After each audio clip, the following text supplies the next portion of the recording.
Welcome back to the Corporate Cowboys podcast. My name is Alex. Are you stuck in corporate? Are you looking to break the fuck out? Are you looking to move up?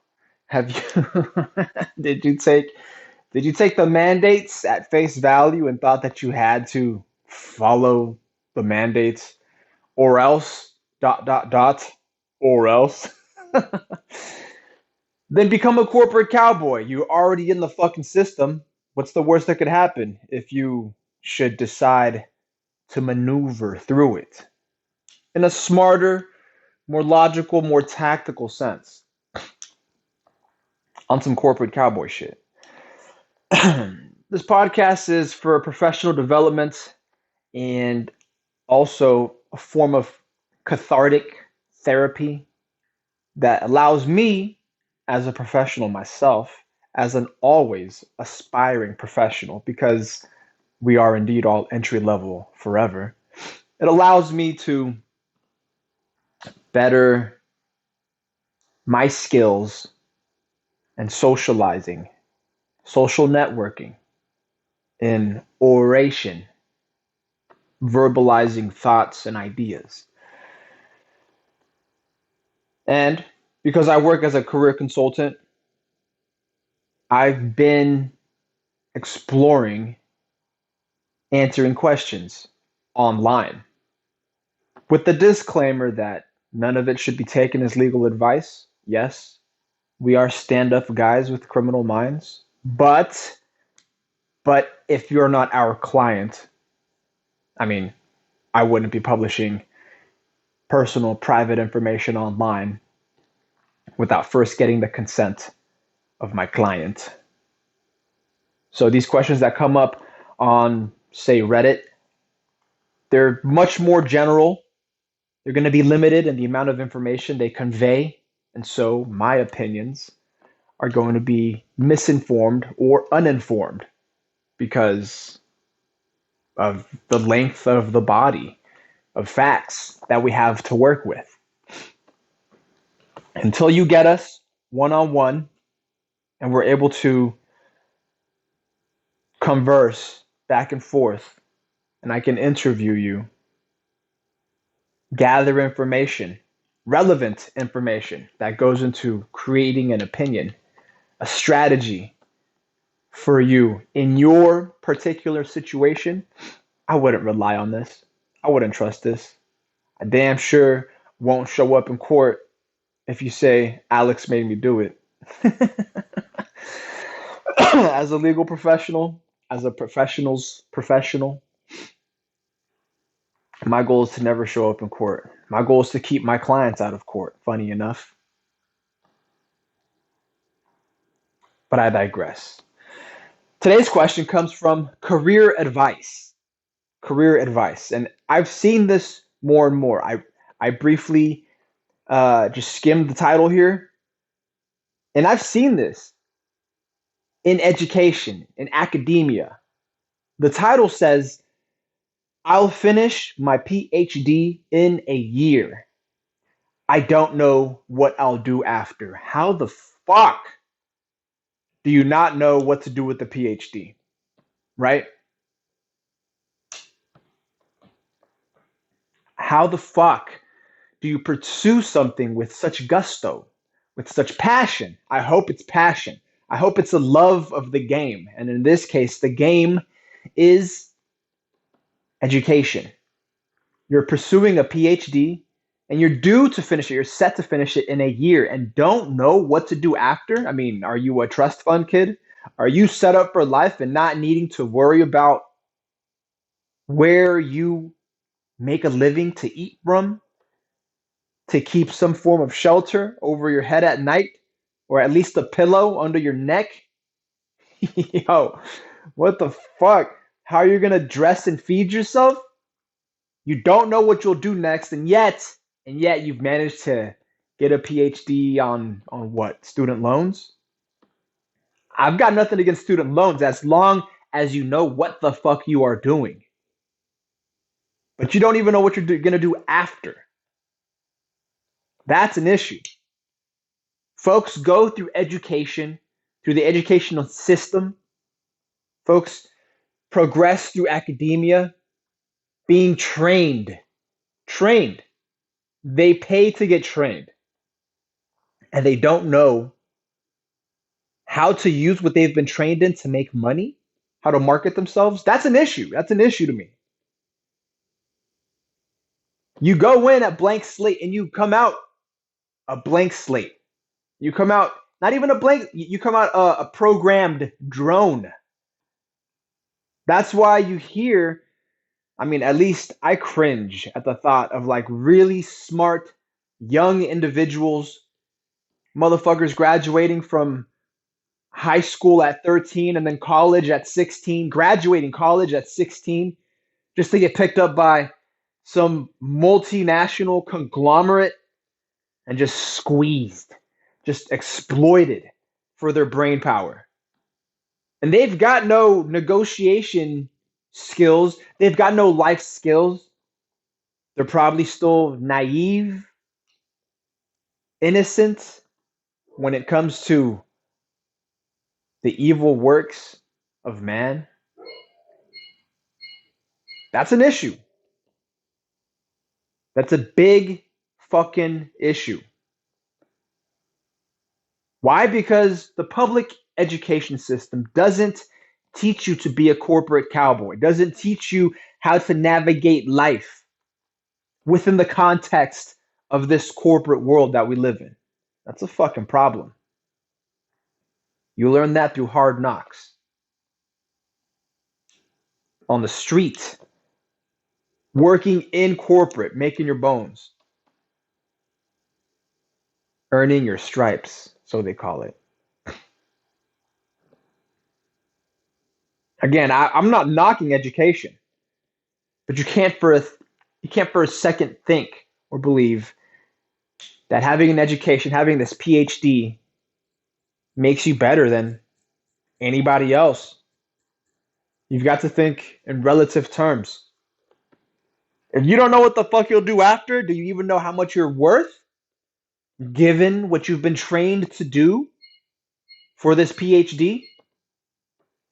Let's find out. I haven't even read the body, and I'm already feeling some type of way. This is that catharsis I'm talking about. This is this is my form of therapy. I'll air it out to you in public, because what I think, what I do, what I say, what I see in private, damn, you couldn't pay me to go to therapy. All right, it says, oh, this person says, I'm scared shitless about my future as I'll be 30 without a single real job experience. God damn. That's scary. I mean, at least the person is cognizant, is self aware of the position they're in, and they're scared shitless. They don't know what to do. They say, my PhD is in food chemistry. Food chemistry. Well, you've got to ask how well off are they, right? Because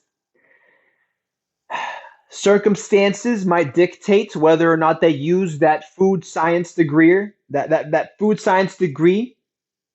I was gonna blend chemistry and science, but it's just food science. It's a food science degree. You chose to go down chemistry, but there's biology, there's biochem, there's all that. Big old agribusiness.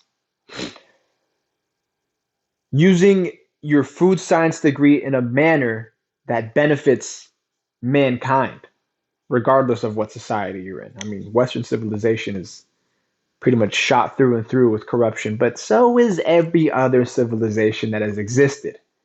It's just that at certain inflection points in history, the balance between good and not good, or evil, the balance between good and evil has tipped in certain directions. Now, I can't speak on where the balance lies today because there are plenty of people doing good work, plenty of people doing bad work. But this person, about to get a PhD and having no job experience, is like a blank slate. It's like a blank slate to write wrongs on and to right rights on, right? What they choose to do with their degree will dictate whether or not they are on the right side of history or on the wrong side. But that might be a bit much to contemplate. I mean, this motherfucker's already 30. They're male or female, I don't give two fucking shits. This motherfucker is already 30. They haven't had any real job experience. Who's to say if they had any real life experience? Having gone through struggles, having experienced heartbreak, having experienced oppression, power dynamics within academia, how they've navigated them. These are questions that I would ask in an interview one on one in order to get to know my client, to know and understand my client better. Why? Because this rapport building and trust building goes both ways. I would want to know at least about their educational experience and whether or not they have the tools, if not the raw materials, to get ahead at a high level of performance. I mean, I've got to evaluate their competency somehow, and that's going to be through the only thing they've done, which is school. And from there, we start building bridges. We start bridge building, creating channels and pathways out into the quote real world. I mean, even though, I mean, it's all fucking real. It's just that some individuals, some organizations, some institutions like academia don't feel real, but they're very real. You might think you went in for food chemistry, and yet you walked out a Marxist. Shit happens all the time. You walked out a socialist. You walked out an authoritarian, a fascist of some kind. Happens all the time. This person says, my PhD is in food chemistry. I speak 4 languages. I'm scared about not being great at getting along with other people. I'm scared about not being great at getting along with other people. That looks like a must for many jobs. That's true. That's true. This person, very well written, except for that first sentence. But up till now, very well written, very, very self aware.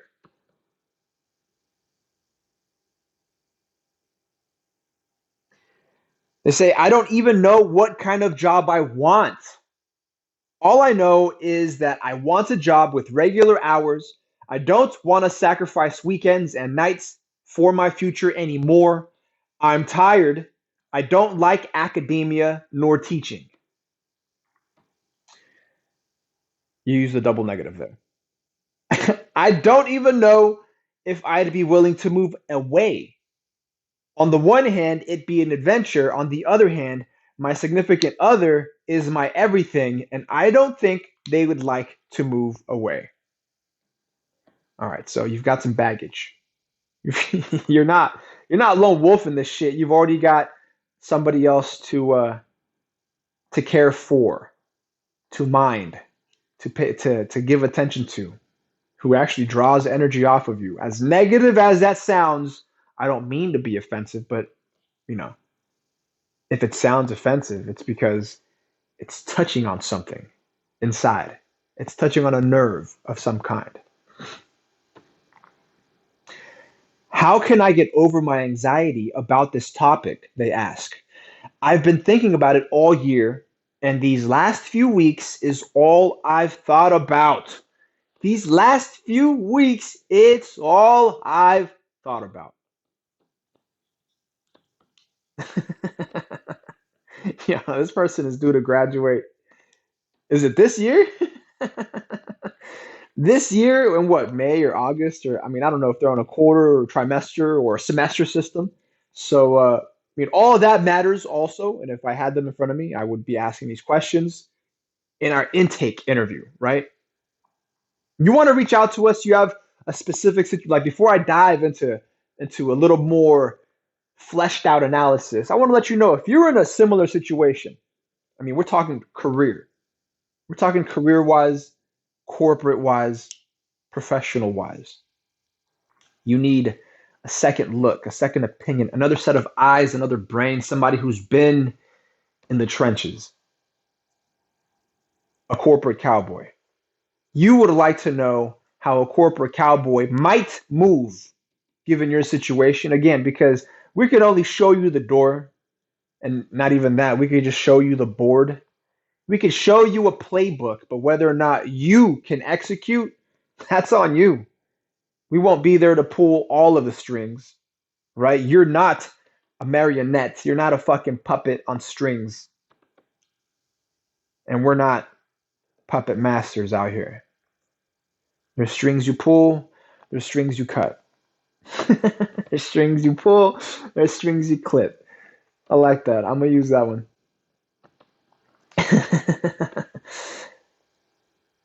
Reach out to us. You can find us on Instagram. That's at Corporate Cowboys with the Z at the end, and on Patreon. You can subscribe. There's multiple tiers. Some of them offer a Q&A feature, and others have exclusive content one-on-one. If you're interested, our rates are more than reasonable. You want to set something up unofficially, maybe? Write to us. Write to us. Do something different for a change. P.O. Box 3372, Rancho Cordova, California, 95741.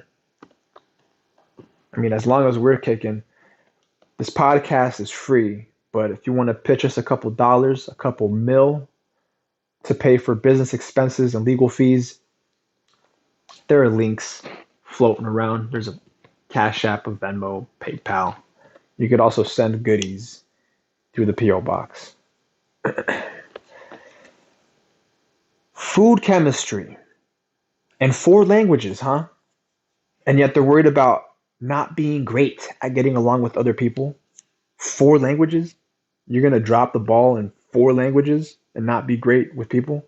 I mean, given that your PhD is in food chemistry, I'd like to know a little bit more about that. What your thesis was on, your dissertation, the one you had to defend, or the one you will defend for your PhD. What you specialized in, how you could use that food chemistry license. No, sorry, that food chemistry degree in order to apply for certain licenses available to you, right? That's if you want to start moving independently. Alternatively, you go to work for somebody else or go to work with somebody else, also in a consultant capacity. Granted, you don't have any fucking work experience, so it's going to be touch and go. It's going to be trial and error. You have no work experience. I don't know how much negotiating power structures, the negotiating of of power structures you've had to exercise in academia. I know they exist. I know there's a ton of gatekeepers. I know there's a lot of incompetency, a lot of bureaucracy and red tape. I know it exists. I've seen it. I've experienced it. And I'm not that much older than you are. So it depends how you want to start, when you want to start. You want to start in a position where you're applying what you know technically. I'm assuming you want something paid right off the bat. Otherwise, your significant other might say, damn, you're a bum. You want to work for free as an intern because you love the game, right? And nobody's saying you can't get paid off having love for the game. And in this case, your game, your specific game, is food chemistry. I would imagine it's not academia. As you say, you don't like academia nor teaching. Double negative.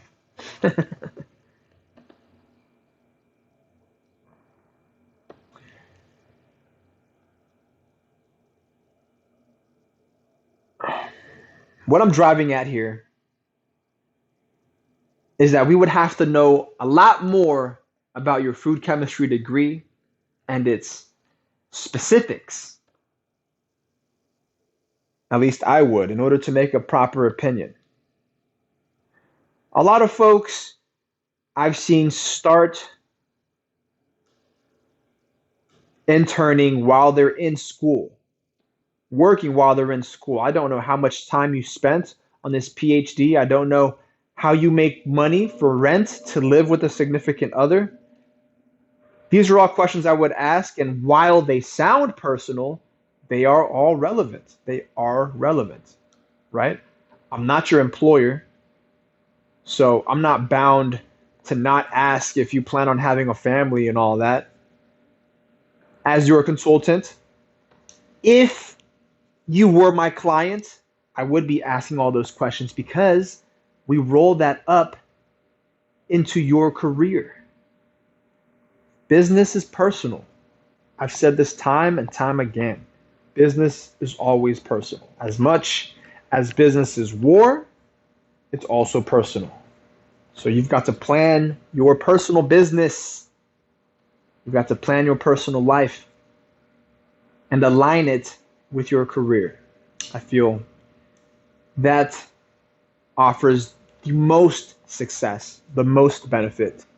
There are some individuals who live double lives and they aren't that happy, right? Or they can compartmentalize enough to get by. Depending on what you want to do and how you want to do it, I mean, I think that all comes back to how you've invested your previous time, how you've invested 30 years in a PhD and don't have anything to show for it yet. But we don't know your systems. We don't yet know if you have networked or the network that your significant other has at their disposal or the connections you've made in academia when it comes to food chemistry. I would imagine it requires a lot of data collection, interviewing perhaps. So you've came across some very interesting individuals, and I'd love to do that. I love interviewing, coming across interesting individuals, asking them questions about what they do for work. That's always fun.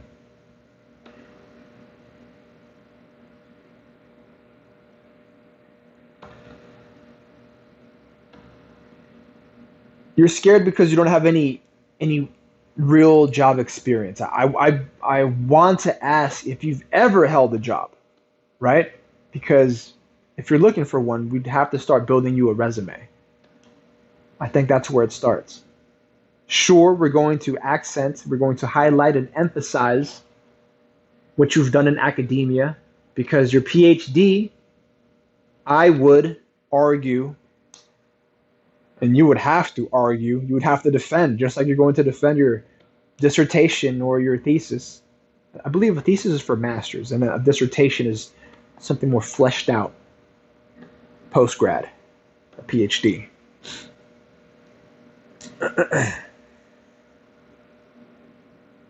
It's arguably something you'll have to defend when you go to interview for a position, regardless of what position you end up getting. Because you have no real job experience, so folks are going to want to know whether or not you can take on responsibility in a corporate work setting, in a real world application of those skills, where you're exchanging them for money.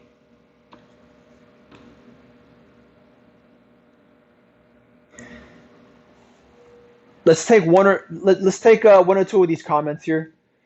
It's got a ton of comments, but I'll read some and I'll provide just a short critique, whether or not uh, I think it aligns with being a corporate cowboy, with the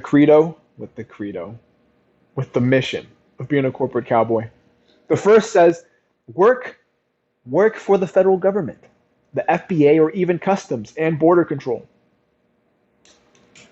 I would argue, sure. I think getting a position at the FDA, if you want to go the public service route, is a good option, is a good bet.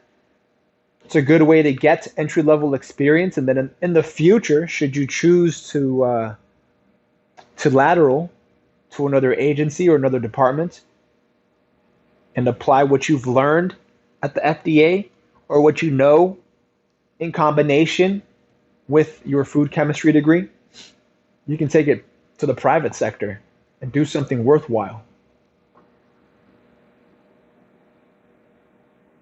Man, I wish. Stop wishing, Alex. Stop wishing.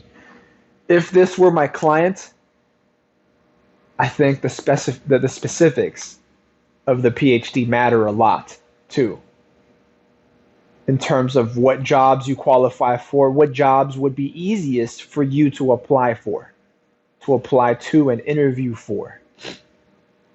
A second comment here says, OP. OP means original poster. I get that it is nerve wracking exiting the profession of education. The profession. Yeah, I guess we'll call it a profession. It's not really a profession because this person wasn't getting paid for it. You get stipends. I suppose maybe you're writing grants. You're writing for grants, but you know, yeah, no. We'll go ahead and call it a profession because you can be a student, a lifelong student, and still put in massive amounts of work and actually make something of yourself if you do it right. I think the fact that this person wants to exit academia and says they don't like it leads me to believe that they may not have had positive professional experiences. But again, I don't have them in front of me to ask, so we're just going off what they wrote. It says, I get that it is nerve. It continues here. This comment. I get that it is nerve wracking exiting the profession of education you followed up until now, but you have so much time and opportunity ahead of you. Some folks here have suggested you need to concentrate on your mental health, and I do agree with that. Therapy is a game changer. Fucking therapy. This person says they're tired. What they need is new perspective.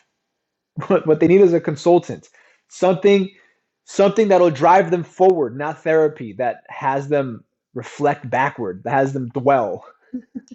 I guess I guess there are different forms of therapy also. Therapy that increases I think it's called, is it dynamic therapy? I think it's called dynamic therapy. But again, I'm not in that field. I'm not in that racket. I'm not in that profession, let's call it. I'm not in that profession. But I'll offer some additional perspective instead. Isn't that what I said? They just need new perspective. It's okay to throw darts right now, they say. It's okay to flounder, to make some mistakes, to just try stuff out for the experience of it. It's okay to take a break from what must have been a grueling road to get your degree. You don't have to get it right now. You don't have to prove your education was, quote, worth it by immediately securing a high salary or the perfect position. Yeah, but we don't know that. This could also be tied to the fact that he's got mounting bills after he exits academia. Maybe he's working on loans, not just scholarships. Maybe a significant other is also riding them to get a high salary and won't settle for less. We don't know these things. We should ask, but because we can't, we just don't know. So again, our opinion is uninformed. So until we know more, like I can only give that disclaimer is don't take it as legal advice. These are just questions that you should be asking yourself in your situation, given your circumstances. You don't have to prove your education was worth it by immediately securing a high salary or the perfect position. Take some time. Take a breather. Get a job waiting tables in retail, a coffee shop, something that isn't so heavy, but will allow you to grow comfortable in professional relationships and pay the bills while you consider some choices. Pick a charity you like and volunteer. Throw your resume out there and just see what comes back to you. Apply for all sorts of jobs, even if they only tick a box or two for you. Read through job sites, and if you find something that makes you think, that sounds interesting, apply for it, even if it doesn't seem like it's a fit for you. This is a well thought out comment. They took their time. Go on interviews, it says, just for the practice and to get a feel for how the professional world works and what it offers you. You'll experience a lot of good interviews and a lot of bad ones. We all have them. But you'll learn a lot from the process and be able to hone your skills. If a good slash fun slash interesting job opportunity comes up, try it. If it doesn't work out or it's not your thing, no big deal. You will have learned something from it.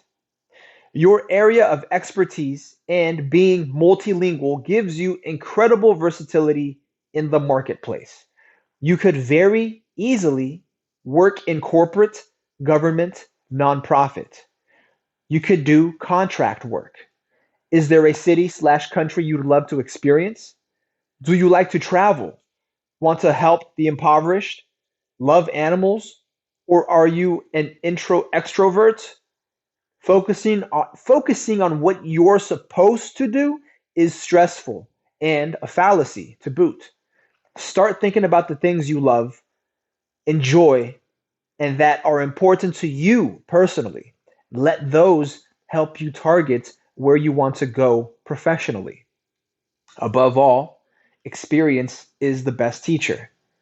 By just going out and doing, trying, exploring, that's how you'll narrow down where you want to be. And that'd be nice.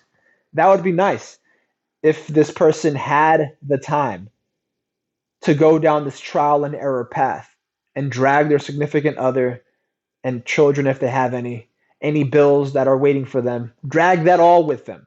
This is a very well thought out comment, and one might take it as general advice. It's good to try things out. Obvious, obviously, that's been one of many overarching themes of the podcast. You always want to be interviewing. You always want to be scoping your scene, especially the industry that you're in, the market that you're in. You want to stay abreast and up to date on happenings in your profession. Otherwise, you're going to age out. Otherwise, you're going to fucking go by the wayside. You will become replaceable if you don't maintain, if you don't, and it's not even maintain. Is it maintain? If you don't update your skill set, if you're not keeping up, I suppose that is maintaining. They say go on interviews just for the practice. Every interview is a practice. Don't apply. I mean, we don't know how much work experience they have in terms of retail or hourly jobs.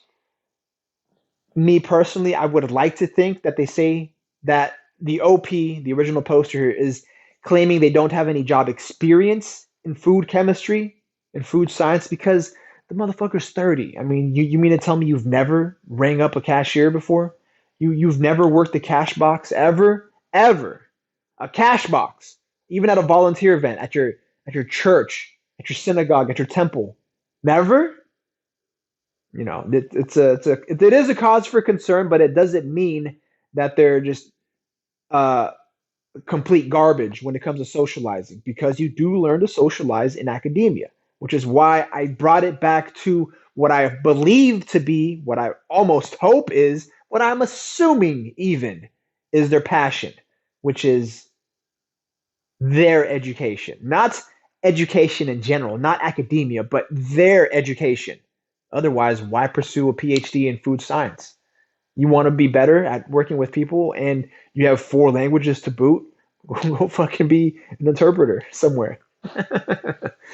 but you have this technical skill, you have this knowledge and expertise in this one field of study. There are options.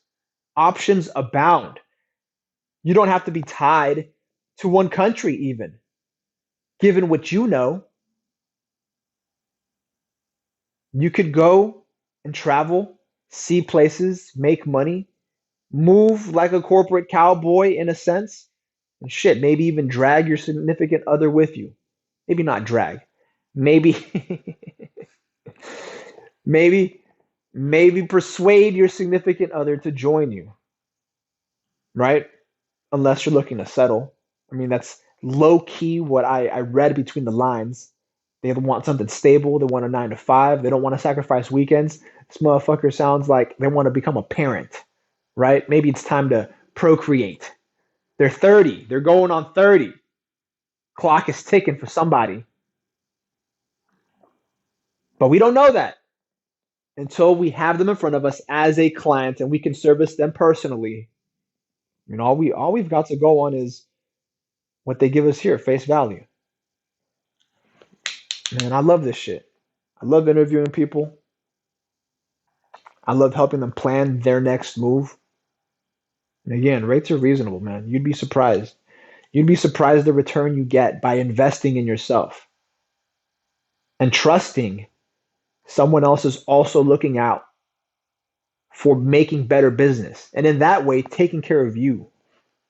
That's a corporate cowboy. A corporate cowboy just wants to see better business done and will offer the solutions where everybody wins, right? So long as the parties involved are doing right by business. You take care of business, business takes care of you. Otherwise, we take care of you for business. In Minecraft, or whatever kids say these days. Take care of yourself. I'll catch you on the next one.